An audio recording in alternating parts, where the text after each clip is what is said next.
You're listening to the Biz Babes with Soul podcast with your host, Melody Spencer, a show where female entrepreneurs get radically honest about life and business. Today's episode is sponsored by Swiftly Social Digital Marketing. Swiftly Social helps people create a heart-centered digital marketing and Facebook ads strategy that gets you results. For a free video tutorial on how to grow your Facebook following by 10,000 or more, visit swiftlysocial.com. Hey guys, welcome to the Biz Babes with Soul podcast. I'm your host, Melody Spencer, and I'm super excited to have my amazing friend, Shannon DePalma, here today. So Shannon is a money mindset and business coach, and I have personally worked with her, and she is amazing. She's a fire starter, and she's just full of energy, and you guys are going to love her. So welcome, Shannon. I love that introduction. Thank you so much, Melody. So for those who do not know you yet, tell a little bit about who you are and what you do. Hello, everybody. My name is Shannon. I'm a Do you money. feel like you're at an AA meeting? Like, hello, Yeah. I'm Shannon. yeah, pretty much. Hello, everyone. My name is Shannon. I'm addicted to helping women make more money. So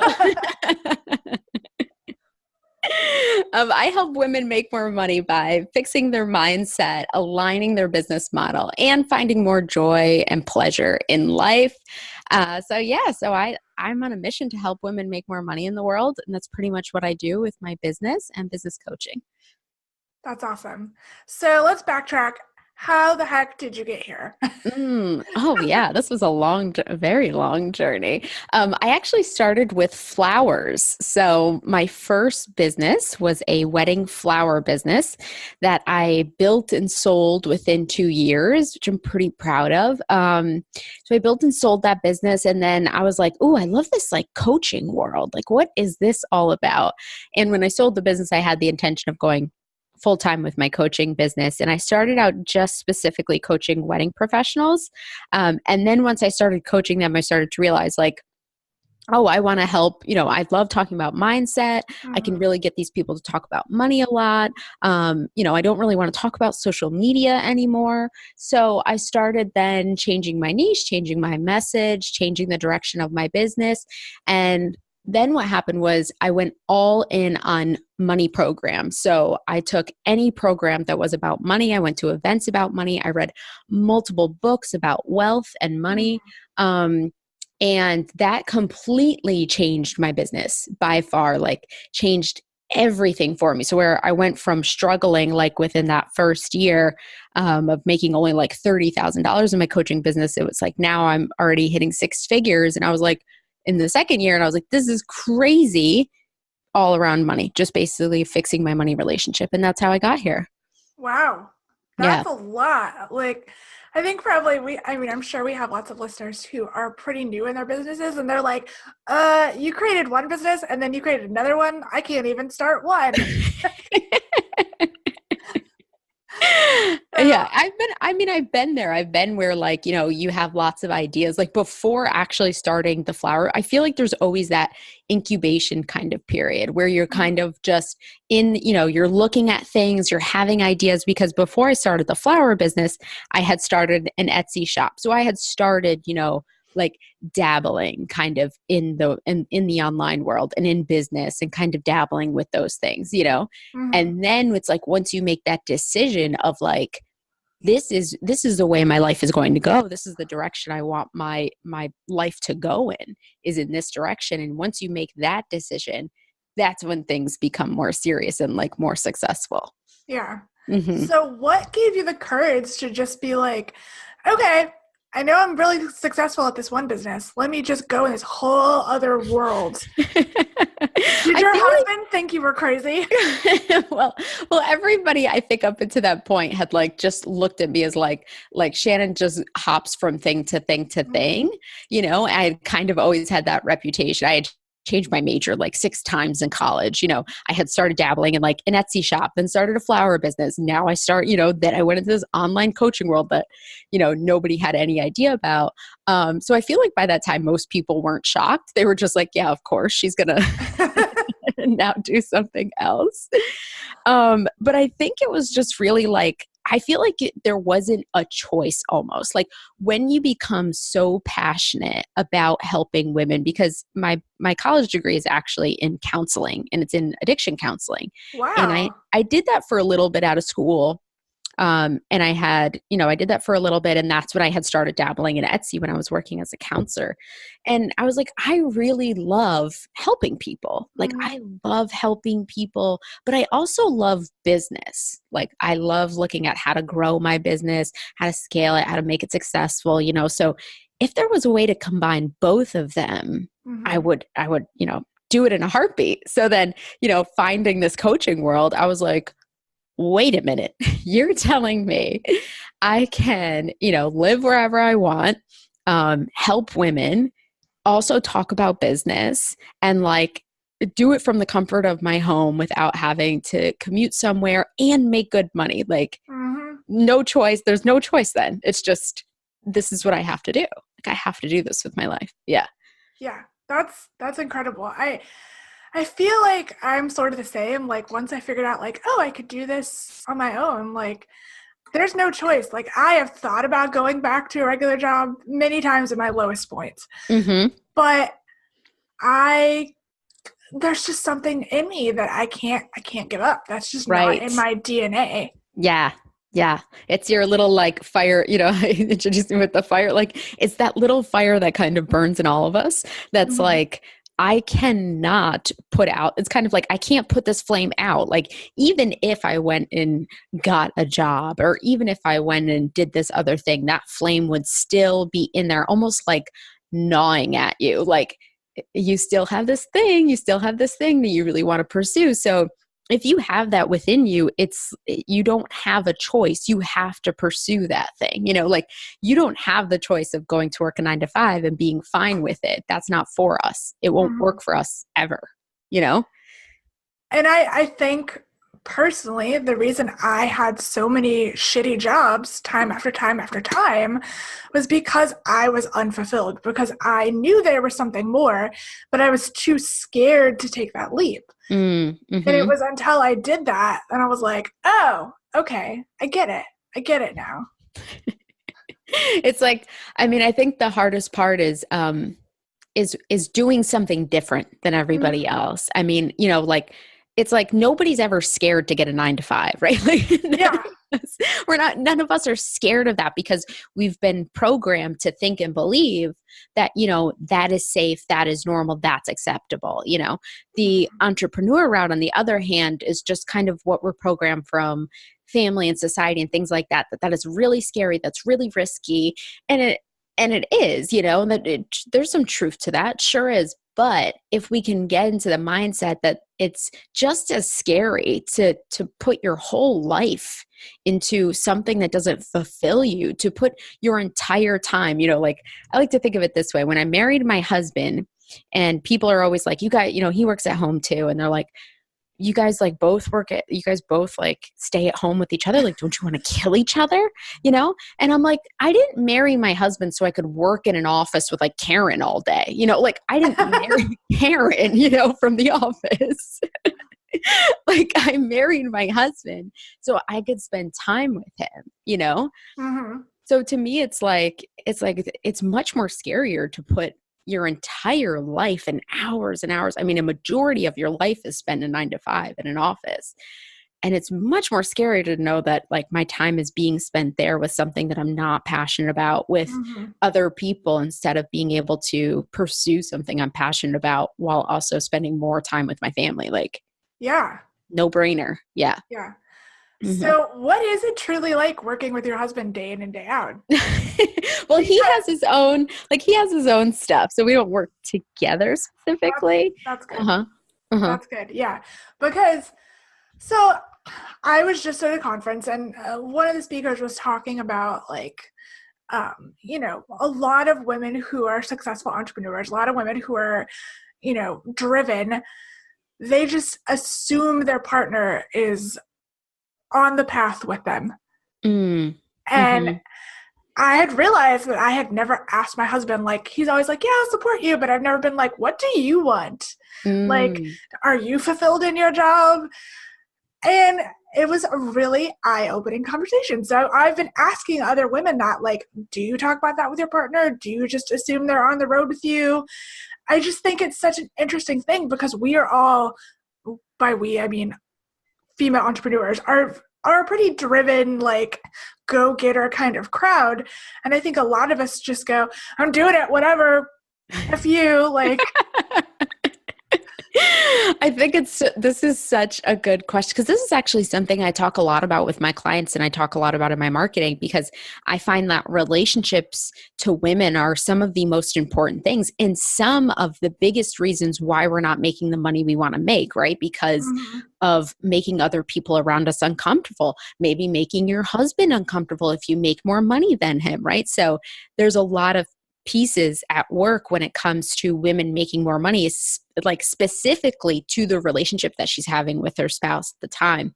So with my husband and I don't know when it happened, but I make my clients do this. And I can't remember when we did this, but what we did was we created like basically a family mantra. And I have my clients do this too. If they're like, if they're trying to get their husbands on board, I have them create just basically their family mantra. So it will consist of their family values.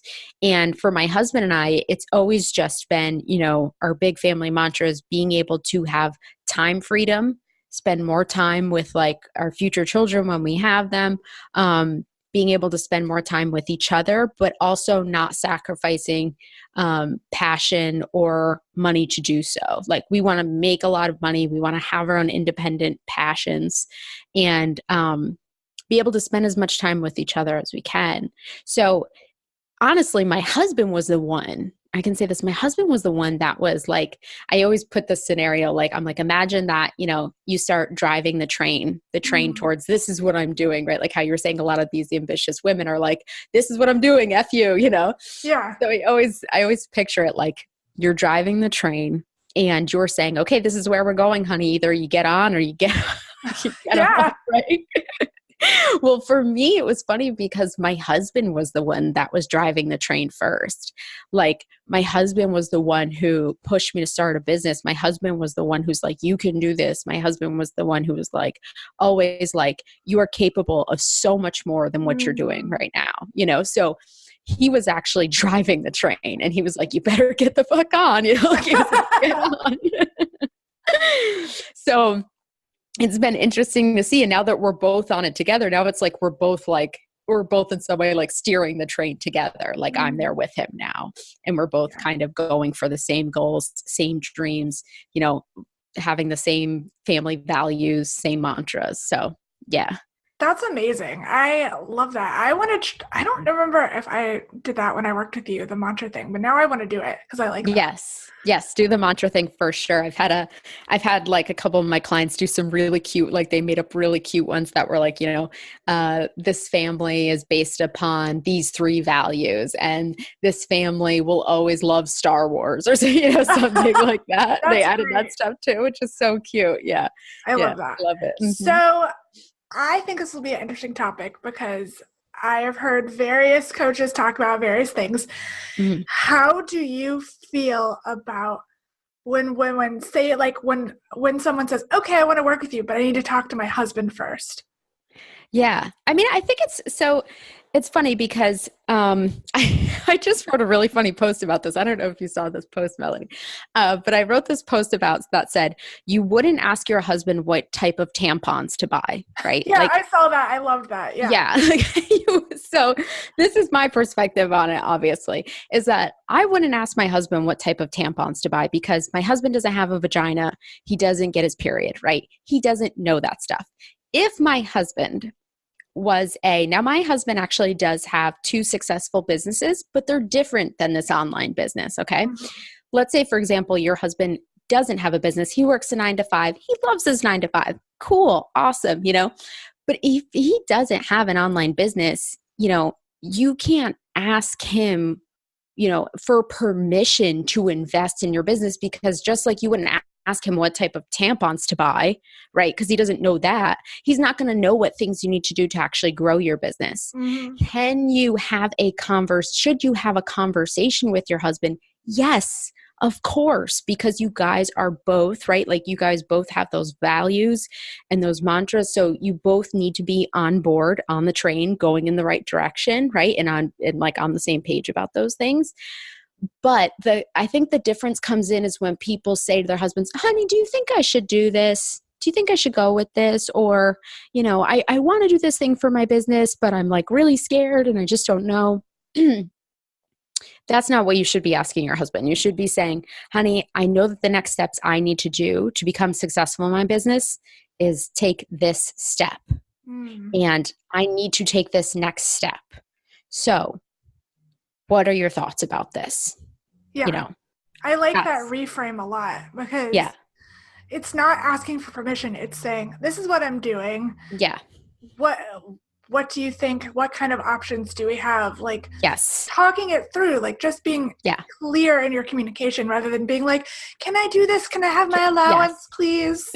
Right. Like the permission. Yeah. Like you wouldn't, like, that's why I like to say the tampon thing, because you wouldn't ask him what type of tampons to buy. But let's say that your tampons went up like $20 or something. So you want to tell him expensive tampons. So you want to tell him, hey, and you both share a grocery budget or, house budget or whatever. And you want to just tell him, hey, honey, I want to get the more expensive tampons. When they're about $30 more. Can we do it? Like that's completely different. That's completely different. It's that what you need, but also communicating with him about like the changes and asking him if you guys can do that together. Yeah. That's awesome. Yeah. So for you, what has been your biggest block to success? Well, obviously. If you can whittle it down. How much time do we have?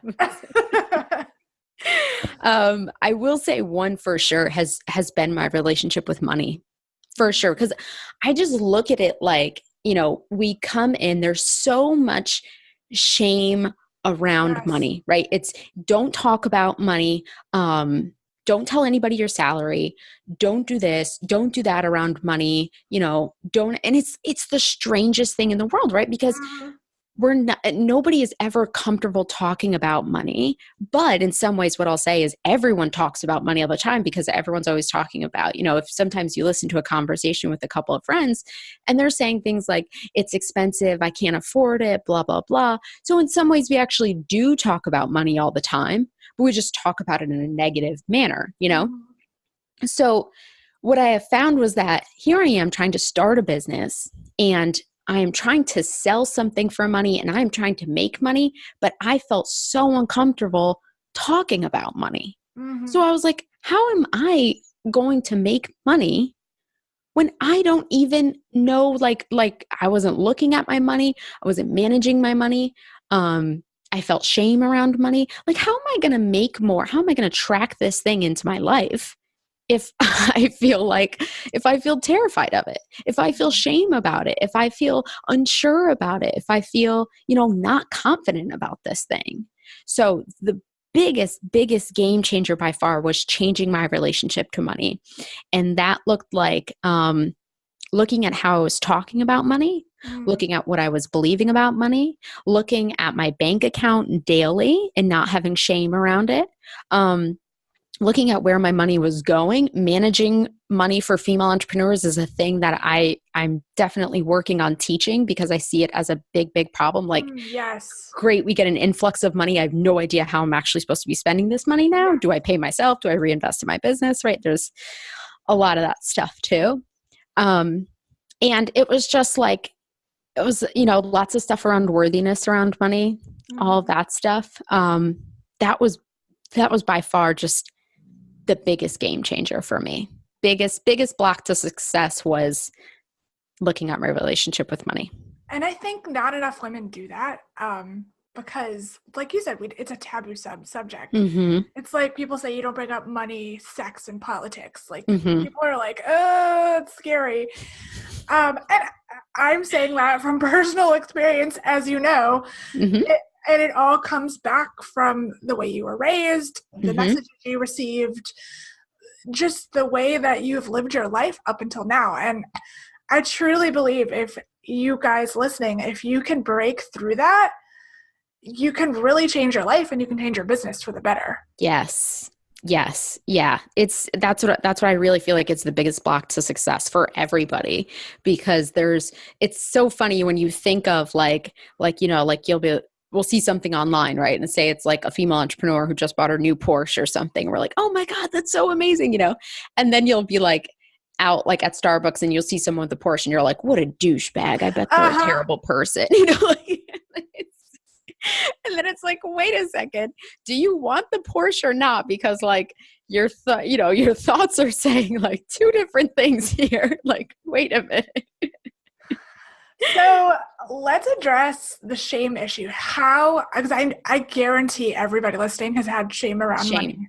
Yes. How the hell do you get rid of that?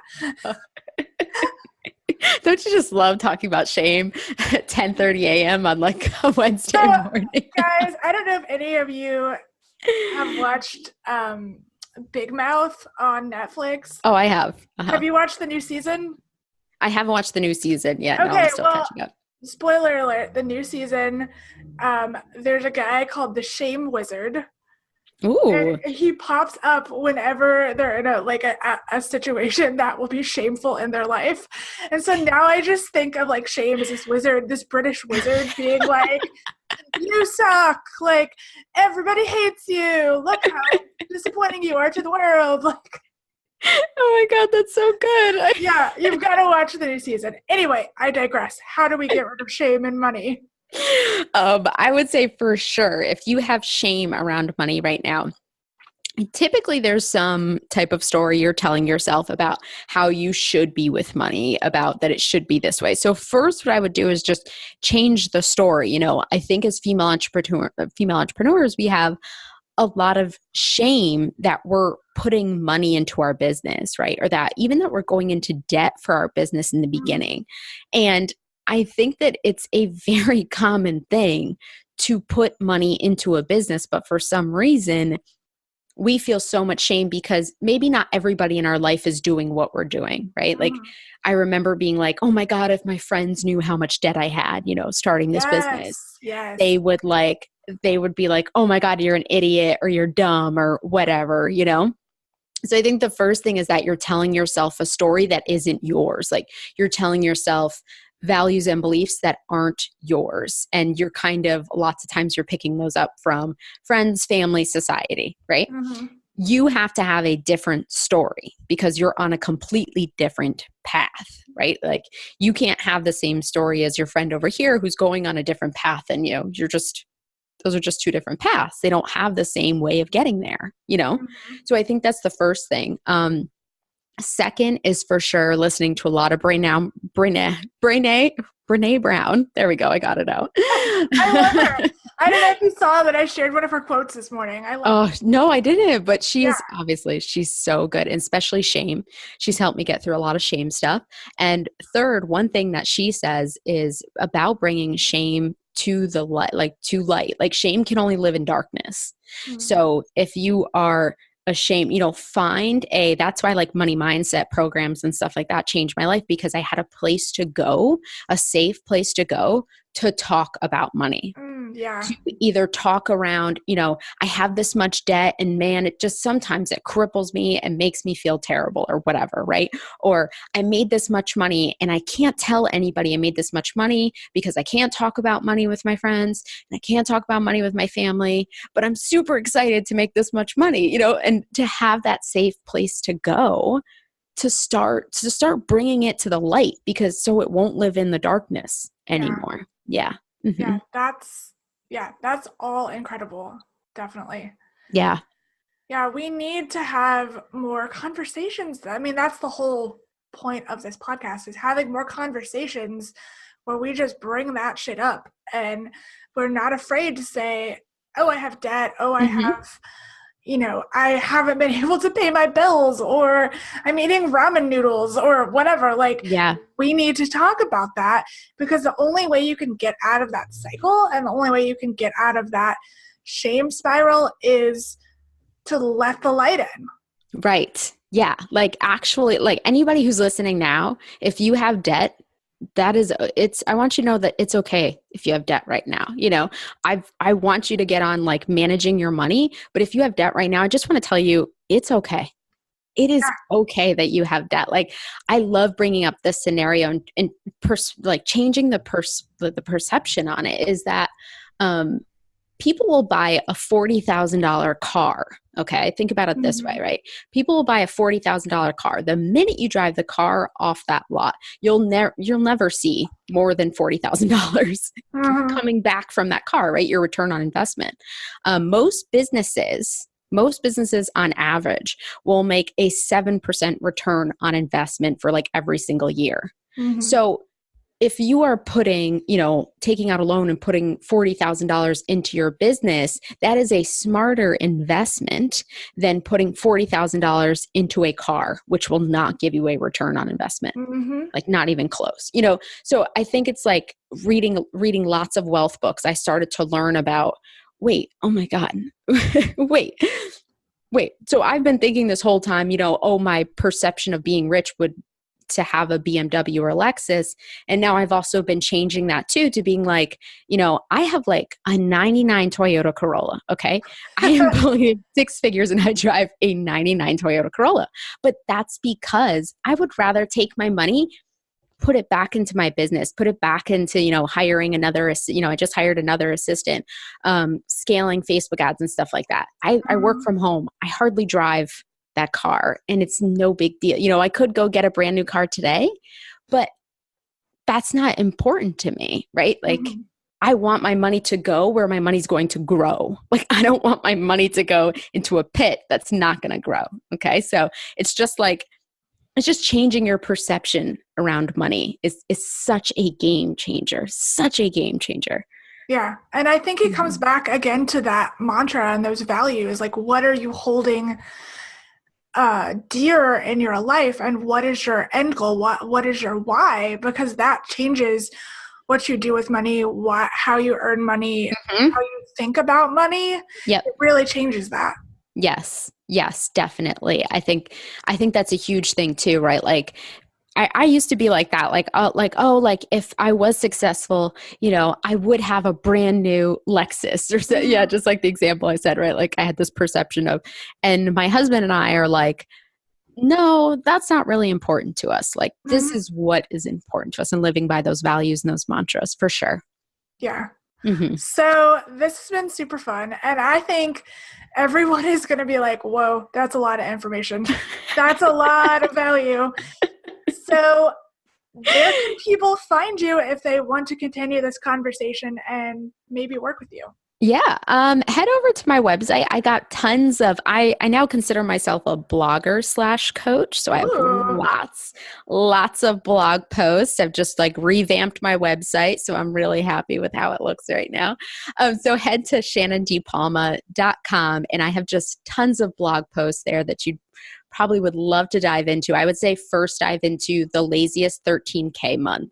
And it's a 4-part series blog post. And it's all about, changing your money relationship, marketing boldly, and then showing up and staying in the room with your money goal. And it's so good. So go there, dive into it, make your laziest 13K month. That's awesome. Well, thank you so much for being on the show. And I'm just glad we finally got this on the books, because you're one of my favorite people online. Thank you, Melody. That's amazing. Thank you so much. And it's just been fun to like watch your journey, and just, I don't know, there's just certain people you connect with, and I love talking to you. So thank you for being here. Same here. Thank you so much for having me. All right. Until next time, guys. Bye.